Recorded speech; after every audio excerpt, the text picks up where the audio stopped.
Donc, bonjour à vous en ce premier jour de semaine et en ce jour spécial qui est le jour du Seigneur. Un jour pendant lequel on veut arrêter nos activités, on veut mettre de côté nos tracas, puis on veut se concentrer sur ce que le Seigneur a à nous dire aujourd'hui. On veut dire comme Samuel à notre Dieu, parle, car ton serviteur écoute. Et ce matin, on veut dire au Seigneur, Seigneur, mon cœur est ouvert, mes oreilles sont disposées, parle-moi par ta parole. Est-ce que ça nous arrive en tant que chrétiens de vivre des temps de découragement? Est-ce qu'on a déjà expérimenté des moments où notre zèle, ou notre service, où nos relations sont au ralenti, des moments où physiquement nous n'étions pas à notre maximum, des temps où mentalement et psychologiquement on se sentait fatigué, lassé, abattu? Les statistiques de 2018 démontrent que la dépression est la troisième plus grande affliction du cœur de l'homme.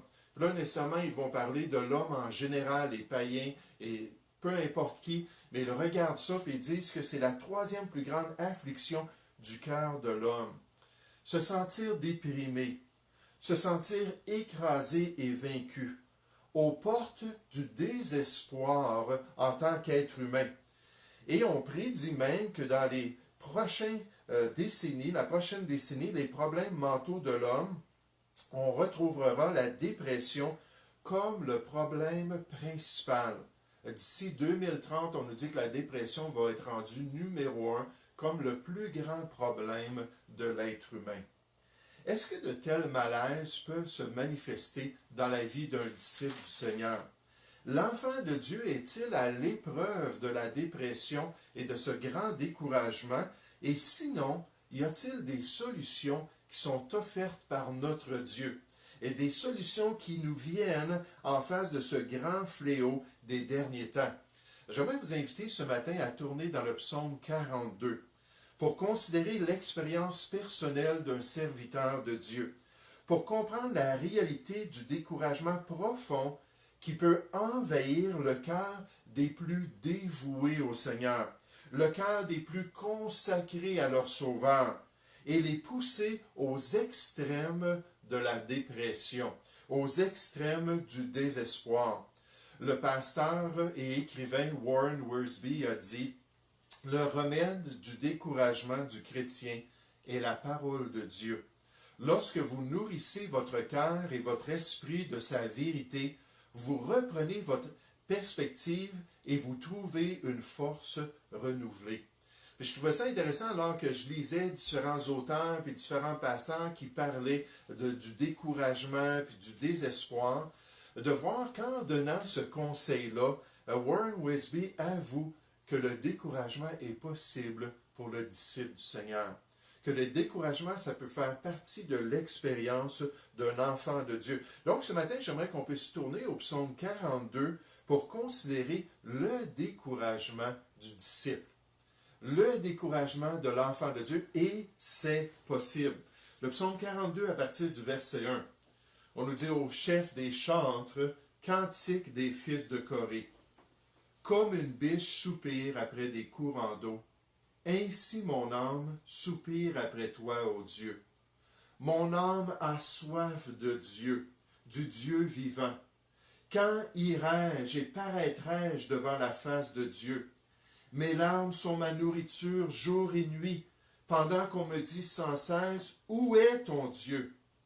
Je me rappelle avec effusion de cœur, quand je marchais entouré de la foule, quand je m'avançais à sa tête vers la maison de Dieu. Ces chantres-là étaient vraiment les dirigeants du culte de Dieu. Il dit, j'étais devant le peuple de Dieu pour aller à la maison de Dieu, pour pouvoir adorer mon Dieu. Quand je m'avançais à sa tête vers la maison de Dieu, je me rappelle de cela. Au milieu des cris de joie et d'action de grâce, d'une multitude en fête, d'une multitude qui venait adorer leur Dieu. Pourquoi t'as-tu mon âme, et gémis-tu au-dedans de moi? Espère en Dieu, car je le louerai encore. Il est mon salut et il est mon Dieu. Mon âme est abattue au-dedans de moi. Je pense que c'est vraiment une image claire de la dépression, n'est-ce pas? une image claire d'un découragement profond. Aussi c'est à toi que je pense depuis le pays du Jourdain, depuis l'Hernon, depuis la montagne de Mitséar. Un flot appelle un autre flot au bruit de tes ondées. Toutes tes vagues et tous tes flots passent sur moi. Et je réalise que c'est toi qui permets ces choses-là. Je réalise que c'est toi qui agis dans ma vie par ces choses-là. Le jour, l'Éternel m'accordait sa grâce. La nuit, je chantais ses louanges. J'adressais une prière au Dieu de ma vie. Je dis à Dieu mon rocher, pourquoi m'oublies-tu? Pourquoi dois-je marcher dans la tristesse sous l'oppression de l'ennemi? Mes os se brisent quand mes persécuteurs m'outragent, en me disant sans cesse, où est ton Dieu? Pourquoi t'as battu mon âme, et gémis-tu au-dedans de moi? Espère en Dieu, car je le louerai encore, il est mon salut et mon Dieu. Considérez avec moi ce matin comment les circonstances sans issue peuvent démoraliser le croyant, comment les circonstances sans issue peuvent l'abattre et le paralyser dans sa vie personnelle, lorsqu'il ne semble pas y avoir d'issue à une situation particulière, lorsque les circonstances malsaines et contraignantes ne paraissent pas se dissiper dans sa vie, lorsqu'aucun changement tangible à son problème ne semble possible, et les circonstances perdurent et perdurent et perdurent encore. Puis des circonstances comme ça, sans issue, c'est une des raisons du découragement du chrétien. Ce n'est pas la seule raison, loin de là. Mais c'est une des raisons. Quand on a un problème peut-être avec notre mari, quand nos enfants sont rebelles dans l'adolescence, quand au travail on est toujours en train de nous tomber dessus, quand les gens se moquent de notre témoignage chrétien, quand la famille se lève contre notre foi, toutes sortes de circonstances qui peuvent perdurer, continuer et user notre vie, user notre âme, comme ce psalmiste-là, et nous décourager. Et ici, on voit que ce psalmiste expérimentait un problème quotidiennement. Regardez encore au verset 1. Il dit au chef des chants cantiques des fils de Corée, « Comme une biche soupire après des courants d'eau. » Donc, ce qu'il était en train de vivre, c'était quelque chose de profond, quelque chose qui lui vivait quotidiennement. Il dit, comme une biche soupire après des courants d'eau, ainsi mon âme soupire après toi, ô Dieu. Mon âme a soif de Dieu, c'est la réalité actuelle et quotidienne. Mon âme a soif de Dieu, du Dieu vivant. Quand irai-je et paraîtrai-je devant la face de Dieu? Mes larmes sont ma nourriture jour et nuit. Ça continue le jour, ça continue la nuit, j'ai de l'insomnie, j'ai de la difficulté à me reposer, à récupérer. Continuellement, cette situation-là est sur mon cœur, continuellement, elle m'affecte. Et dit, voici la situation, mes larmes sont ma nourriture, verset 4, jour et nuit, pendant qu'on me dit sans cesse, ça n'arrête pas, où est ton Dieu? Je me rappelle avec effusion de cœur quand je marchais entouré de la foule. C'était dans le passé, mais ce n'est pas aujourd'hui. Ce n'est pas la réalité actuelle. Et quand je m'avançais à sa tête vers la maison de Dieu, au milieu des cris de joie et des actions de grâce, d'une multitude en fête, pourquoi t'as battu mon âme et gémis-tu au-dedans de moi? Espère en Dieu à l'avenir, dans le futur, car je le louerai encore. Il est mon salut et mon Dieu, il me donnera la délivrance. Mais en ce moment, mon âme est abattue au-dedans de moi. Aussi c'est à toi que je pense, mon Dieu, depuis le pays du Jourdain, le contexte de mon affliction. Depuis l'Hermon, depuis la montagne de Mitséar, un flot appelle un autre flot au bruit de tes ondées. Toutes tes vagues et tous tes flots passent sur moi. Ces fils de Corée étaient en captivité parmi un peuple qui vivait à l'orient du Jourdain, aux abords de la terre promise. Ils pouvaient voir au loin le pays de leurs ancêtres et l'héritage de leur Dieu, mais ils ne pouvaient y retourner étant captifs de leurs ennemis, étant esclaves en permanence d'un peuple païen.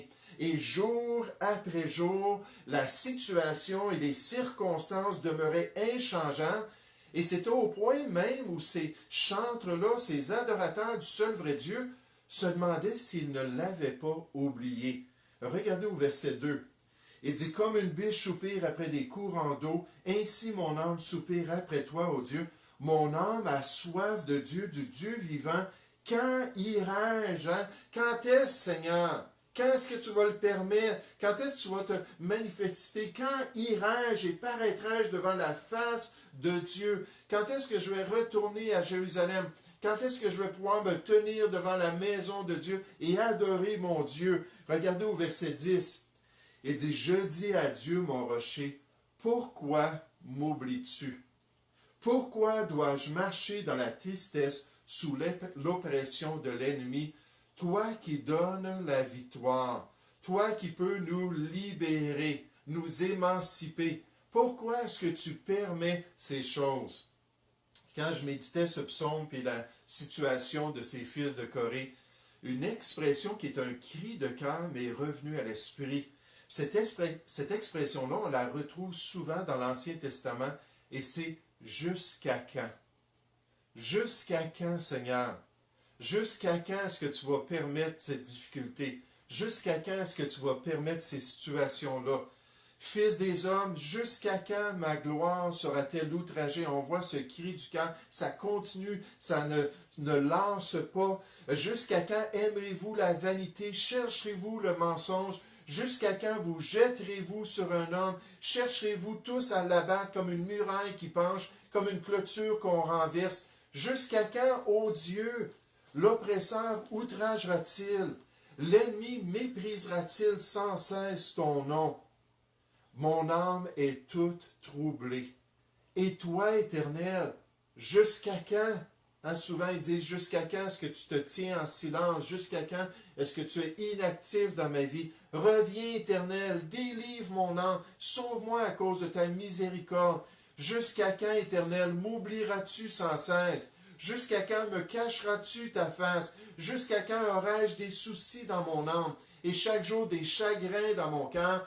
Jusqu'à quand? Jusqu'à quand? Jusqu'à quand? Alors que les circonstances continuaient sans cesse dans la vie de ces serviteurs de Dieu, des disciples du Seigneur.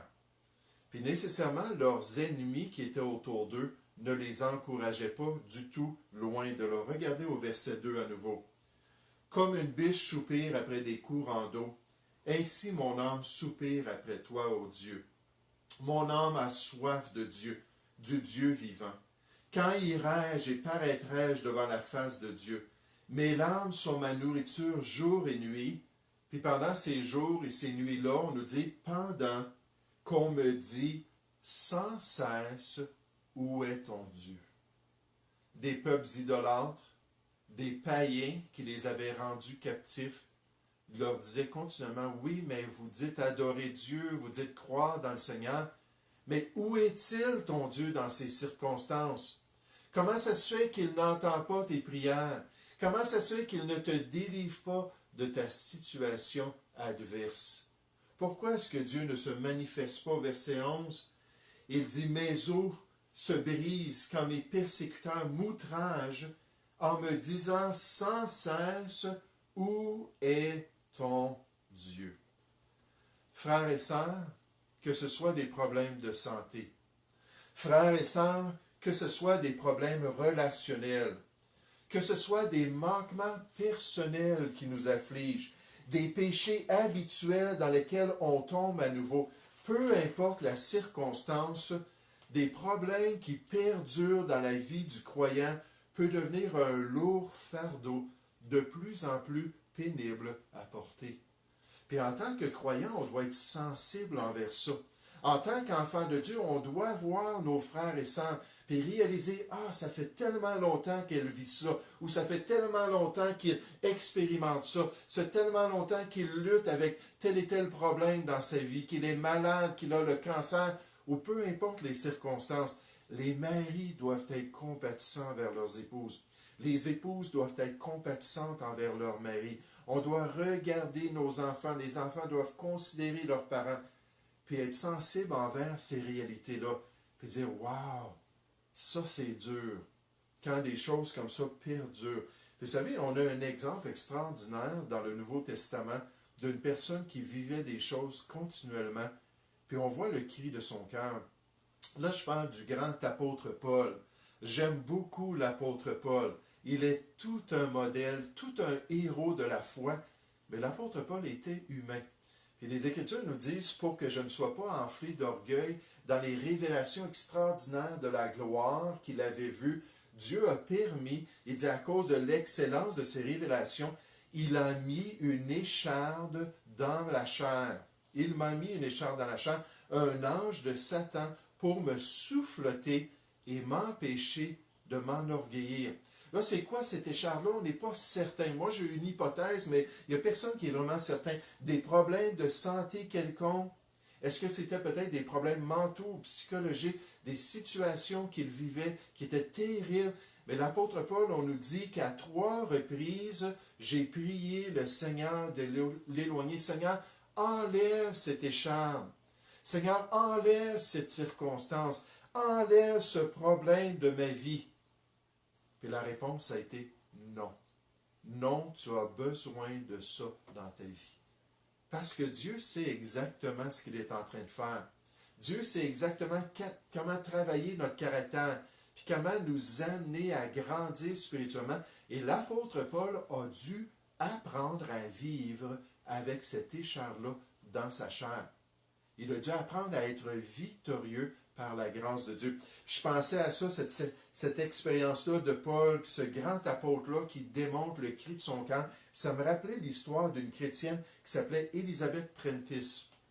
Puis Elizabeth Prentice, c'était une jeune chrétienne qui était très talentueuse. Très tôt dans sa vie, elle a commencé à composer des cantiques chrétiens. Très tôt, elle a commencé à composer des chants. Elle a commencé à composer des poèmes puis des histoires pour des enfants. Plus tard, elle est devenue même professeure à l'école. Elle était très, très douée, puis elle s'est mariée à un jeune âge, à un pasteur.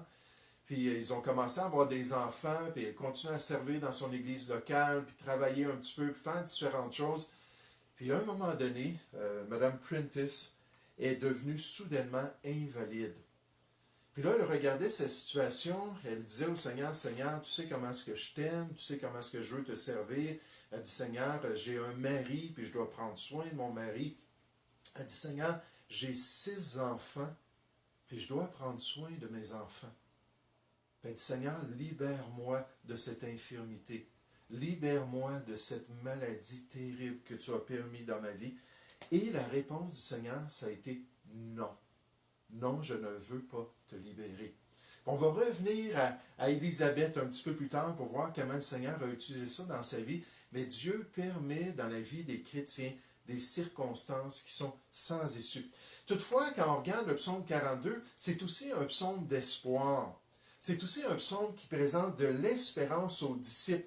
Un texte qui présente des vérités que le croyant peut s'approprier pour sortir du découragement, pour cesser d'être abattu dans sa vie, pour renouveler son intelligence par la grâce de Dieu et pour sanctifier l'état de son cœur. Lors de situations pénibles, lorsque ça perdure, lorsqu'il y a des choses que Dieu tolère et ça fait des années, souvent Dieu laisse ces choses-là, comme dans la vie de l'apôtre Paul, parce qu'il a des objectifs de transformation très spéciaux qu'il veut accomplir dans notre vie. Jim Berg, c'est un auteur chrétien et un conseiller sur les questions du cœur. Puis il a dit concernant le découragement, la dépression, il aime moins ce terme-là parce que c'est tellement large, mais il a dit, lors de la dépression ou du découragement profond en tant que chrétien, il a dit, veille sur tes pensées plutôt que sur tes sentiments. Veille sur tes pensées plutôt que sur tes sentiments. Quand on est abattu par les circonstances, quand on est vraiment là de supporter ce mari, quand on est là de vivre les situations avec nos enfants, il faut veiller sur ce qui se passe dans notre tête. Il faut serrer les promesses de la parole de Dieu, se relever. Les sentiments, là, on ne peut pas les contrôler. Oui, il faut les gérer, il ne faut pas les laisser déborder. Mais on peut certainement contrôler, et Dieu nous demande de le faire, ce qui se passe dans nos pensées. Puis il a dit, veille sur tes pensées plus que sur tes sentiments. Alors, dans notre texte, quelle est l'espérance qui nous est présentée? Quelles sont ces vérités qu'on peut s'approprier pour nous encourager alors qu'on pense à ces vérités-là qui peuvent nous encourager à sortir de notre dépression, qui peuvent nous encourager à sortir de notre désespoir? En tant que chrétien, premièrement, il faut se concentrer sur la fidélité et la bonté de notre Dieu.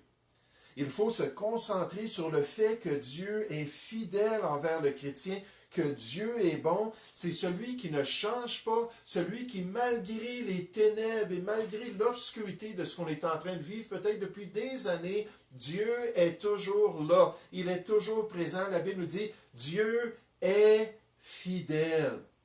Ça fait partie de son aide, ça fait partie de comment il agit. Dieu est fidèle, lui qui vous a appelé à la communion de son Fils, Jésus-Christ, notre Seigneur. Et quel privilège de le connaître comme notre Sauveur.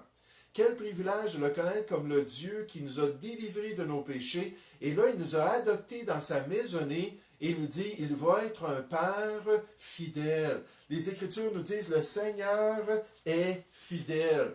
Il vous affermira et vous préservera du malin. Et continuellement, on se tourne vers sa fidélité et vers la bonté qu'il veut manifester dans nos difficultés, qu'il veut manifester malgré ce qu'on est en train d'expérimenter. Et ça, le psalmiste le reconnaît dans le psaume. Regardez avec moi le verset 4. Psaume 42 au verset 4, il dit « Mes larmes sont ma nourriture jour et nuit. Pendant qu'on me dit sans cesse, où est ton Dieu? On tourne le couteau dans la plaie de mes circonstances au lieu de me soulager. » Et j'espère qu'en tant que chrétien, on ne fait pas cela. J'espère qu'on n'est pas comme les amis de Job, n'est-ce pas? Qui, dans son malheur et ses grandes tribulations, sont venus pour rentrer le couteau, puis accuser son intégrité, puis vraiment le présenter comme un grand pécheur qui était jugé par Dieu. Et ça, on ne sait pas ces choses-là, mais comme les ennemis du peuple de Dieu, il ne faut pas affliger encore plus les enfants de Dieu. On me dit sans cesse, où est ton Dieu? Je me rappelle le passé avec effusion de cœur, quand je marchais entouré de la foule et que je m'avançais à Satan vers la maison de Dieu, au milieu des cris de joie et des actions de grâce d'une multitude d'enfants, et l'a remarqué.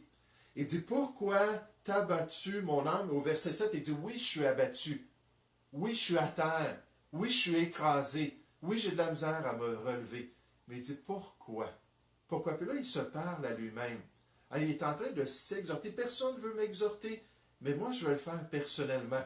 Puis quelqu'un a dit un jour, quand on voit un chrétien qui se parle à lui-même, c'est un bon signe de spiritualité. Il faut être prêt à être honnête envers nous-mêmes, à nous dire personnellement ce qu'on a besoin d'entendre. Il dit, pourquoi t'as battu mon âme? Et gémis-tu au-dedans de moi? Espère en Dieu, malgré les ténèbres, malgré les circonstances adverses, malgré l'obscurité de mon expérience, espère en Dieu, car je le louerai encore. Il est mon salut et mon Dieu. Un jour, les situations vont changer. Verset 11. Il dit, mes os se brisent quand mes persécuteurs m'outragent. Encore une fois, j'ai ces attaques-là de l'extérieur. Et me disent sans cesse, où est ton Dieu? Comment se fait que tu es en captivité? N'est-il pas le seul vrai Dieu? Pourquoi t'as battu mon âme? Et gémis-tu au-dedans de moi? Se parler puis s'encourager. Espère en Dieu, car je le louerai encore, ça s'en vient la délivrance. Un jour, les choses vont changer. Un jour, Dieu va avoir accompli son œuvre dans mon cœur.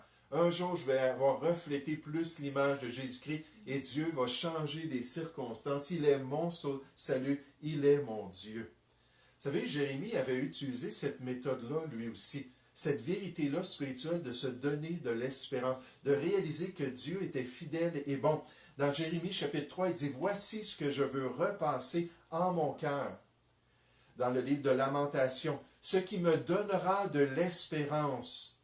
Les bontés de l'Éternel ne sont pas épuisées. Frères et sœurs, ce que vous écoutez ce matin, les bontés de l'Éternel ne sont pas épuisées. Il y en a des réserves et des réserves énormes pour nous. Ses compassions ne sont pas à leur terme. Il dit là, à travers tout ça, puis toutes les difficultés, là, je me répète ça. Hey, Dieu est toujours bon. Dieu ne change pas. Je fais partie de son peuple. Je fais partie de ses enfants. Il est là pour moi. Ça va se renouveler. Elle se renouvelle chaque matin. Oh, que ta fidélité est grande. Seigneur, comme tu es fidèle, comme tu es grand. L'Éternel est mon partage, dit mon âme. L'Éternel est mon partage. C'est pourquoi je veux espérer en lui. Est-ce qu'en tant que chrétien, on se rappelle le fait que Dieu est toujours fidèle envers ses enfants? Est-ce qu'en tant qu'enfant de Dieu, on médite sur les promesses des Écritures lorsque Dieu nous dit, il nous promet qu'il ne nous délaissera pas et qu'il ne nous abandonnera pas jamais, et c'est garanti. J'aime ça des fois souligner des éléments, des petits trésors qui se trouvent dans les langues originales lorsque le texte biblique les contient. Dans Hébreux chapitre 13, où on nous promet que Dieu ne délaissera point les chrétiens, puis qu'il n'abandonnera point les chrétiens, on retrouve des participes négatifs. Qu'est-ce que c'est des participes négatifs? C'est tout simplement des petits mots qui sont mis près des verbes pour les rendre négatifs. Ou, dans le Nouveau Testament et dans le grec, paraît régulièrement pour rendre un verbe négatif. Ne pas, ou c'est le contraire. Mais est aussi utilisé pour rendre un verbe négatif. Mais lorsque les deux dans l'original sont mis ensemble, on appelle ça une double négation. Et contrairement peut-être à d'autres langues, ça ne fait pas un positif. Une double négation, c'est la manière la plus forte que les Grecs avaient pour dire c'est garanti, c'est absolu. Puis donc Dieu utilise ça par son Saint-Esprit en nous disant, Dieu lui-même a dit, je ne te délaisserai point, je ne te délaisserai absolument pas, c'est garanti, je te le promets. Je vais toujours être là et je ne t'abandonnerai point, c'est garanti. C'est un peu comme quand Jésus a parlé de ses brebis dans Jean chapitre 10. Il a dit que ses brebis entendaient sa voix, il les connaissait. Il a dit, je leur donne la vie éternelle, sans fin, d'âge en âge, et elles ne périront jamais ou, mais c'est garanti, c'est absolu, le salut est garanti par Dieu. Alors Dieu ici est en train de nous promettre dans Hébreux chapitre 13 qu'il va toujours être fidèle, qu'il va toujours être présent, malgré l'adversité, malgré les problèmes. Positivement, dans l'évangile de Jean, Jésus le dit aussi avec une double position, Amen, Amen. En vérité, en vérité. Là, ça voulait dire positivement, c'est garanti. Écoutez, la promesse est certaine. Puis négativement, Dieu nous dit qu'il ne nous délaissera jamais. Il ne nous abandonnera jamais. Est-ce qu'on croit dans la fidélité de notre Dieu? Est-ce qu'on est prêt à ouvrir notre esprit ce matin pour accepter cette promesse-là d'une relation avec un Dieu qui est fidèle? Et même quand nous sommes infidèles, la Bible nous dit, il demeure quand même fidèle parce que c'est inconditionnel à la marche du chrétien. Il va rester à sa position, il va rester à cette tâche-là d'être fidèle dans notre vie. Il ne peut se renier lui-même. On fait partie de ses enfants. Et c'est ce qui a finalement touché le cœur d'Elizabeth Prentice. Cette femme-là, cette chrétienne-là pieuse, cette chrétienne talentueuse, qui était mariée à un pasteur et qui avait ses enfants-là et qui était rendue handicapée là, gravement. Puis elle a saisi dans son infirmité et elle a saisi dans ses douleurs que Dieu allait toujours l'accompagner. Et elle a servi le Seigneur jusqu'à la fin de sa vie dans cette infirmité-là. J'aimerais juste vous lire ce qu'on dit d'elle en tant que chrétienne. Elizabeth Prentice, l'épouse d'un ministre presbytérien, a passé la majeure partie de sa vie d'adulte comme invalide, connaissant rarement une journée sans douleur constante dans tout son corps. Pourtant, elle était décrite par ses amis comme une femme joyeuse, même quand les choses perdurent, même quand les circonstances puis les relations sont pénibles jour après jour. On peut s'élever au-dessus de ça, on peut saisir la victoire de Dieu. Puis on nous dit pourtant, ses amis la voyaient comme une femme joyeuse, aux yeux brillants et dotée d'un sens de l'humour vif. Élisabeth a toujours été forte dans sa foi et encourageante envers les autres. Et même lors d'une autre grande épreuve dans sa vie, où elle a perdu de manière tragique 2 de ses enfants. Puis encore une fois, elle a eu le cœur très ébranlé, mais elle s'est ressaisie dans cette espérance-là des bontés de Dieu. Et elle a même composé après ça un cantique qui est très célèbre dans le monde anglophone. Ce cantique-là, c'est « More love to thee ». Plus d'amour pour toi. J'aimerais juste vous le lire. Plus d'amour pour toi, ô Christ, plus d'amour pour toi. Entends la prière que je fais à genoux. Voici mon sérieux appel. Plus d'amour au Christ pour toi. Mettez-vous dans le contexte. Là. Elle est une femme paralysée. Elle est une femme qui vient de perdre 2 de ses enfants. Une fois la joie terrestre que je désirais ardemment, alors qu'elle a examiné l'état de son cœur. Je cherchais la paix et le repos. Maintenant, toi seul je cherche. Donne ce qui est le mieux. C'est toute ma prière. Plus d'amour au Christ à toi. Laissez le chagrin faire son travail à déjeuner amplement. Envoyez du chagrin, de la douleur. D'où sont tes messagers? Parce que je sais que ça vient de toi. D'où leur refrain? Quand ils peuvent chanter avec moi, plus d'amour au Christ à toi. Alors, mon dernier souffle murmurera ta louange. Et c'est ce qu'elle a fait jusqu'à son dernier souffle. Ce sera le cri d'adieu que mon cœur élèvera. Ceci encore, sa prière sera de mon cœur. Plus d'amour au Christ pour toi. Le disciple peut expérimenter des circonstances qui semblent sans issue et d'autres éléments dans sa vie qui sont très pénibles. Il peut accepter le fait et la promesse que Dieu est fidèle envers lui, que sa bonté va toujours l'accompagner en s'élevant au-dessus de sa douleur, mais de même, il peut chérir dans son cœur la possession de son salut. Son salut ne change pas à cause de ces circonstances.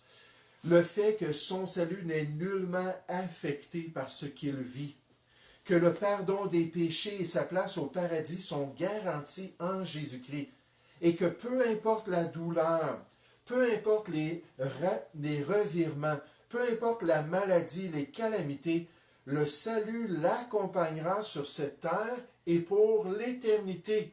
Même s'il était comme dans Luc 16, ce pauvre croyant-là qui était dans la pauvreté, puis même les chiens venaient lécher là, ses blessures, puis c'était terrible, il est décédé.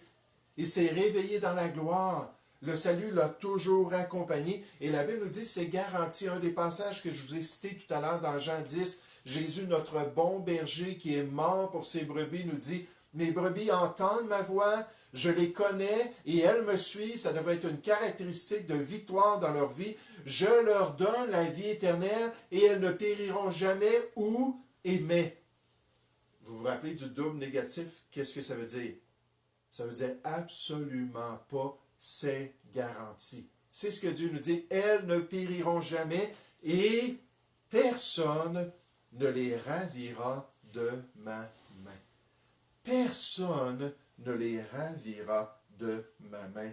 C'est garanti. Regardez dans ce récit-là du psalmiste comment il a réalisé que c'était garanti aussi.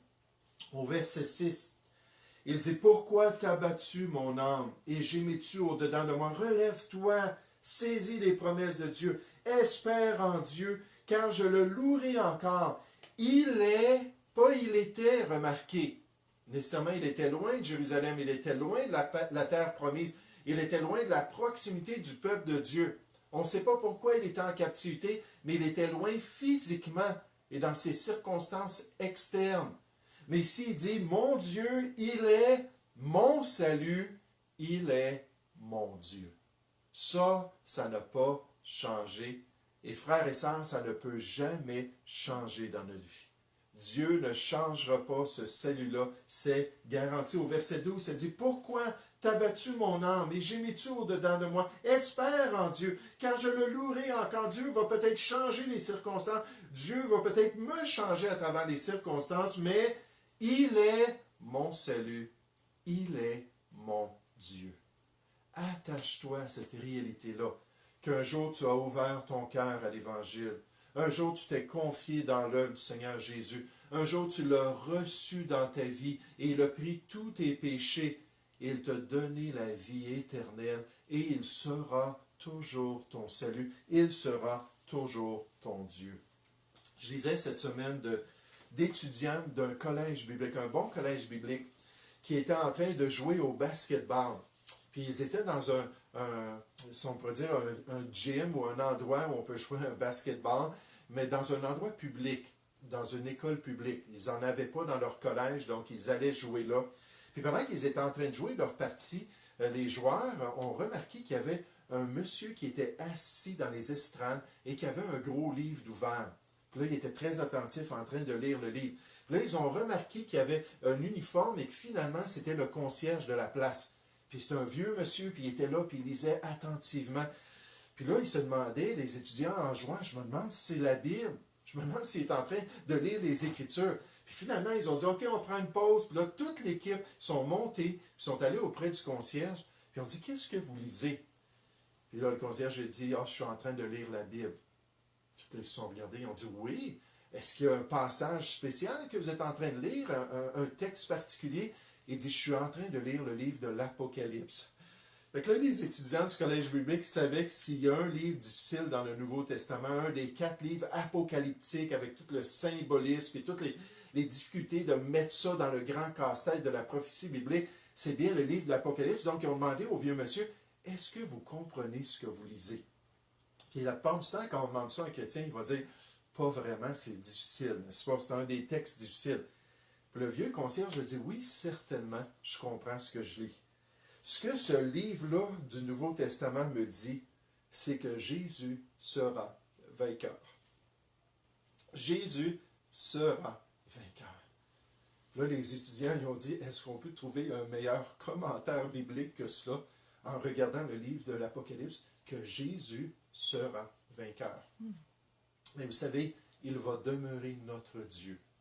Il va demeurer notre Sauveur. Et il nous garantit un jour l'accès au paradis de Dieu. Oh, les circonstances, des fois, sont pénibles en tant que chrétiens.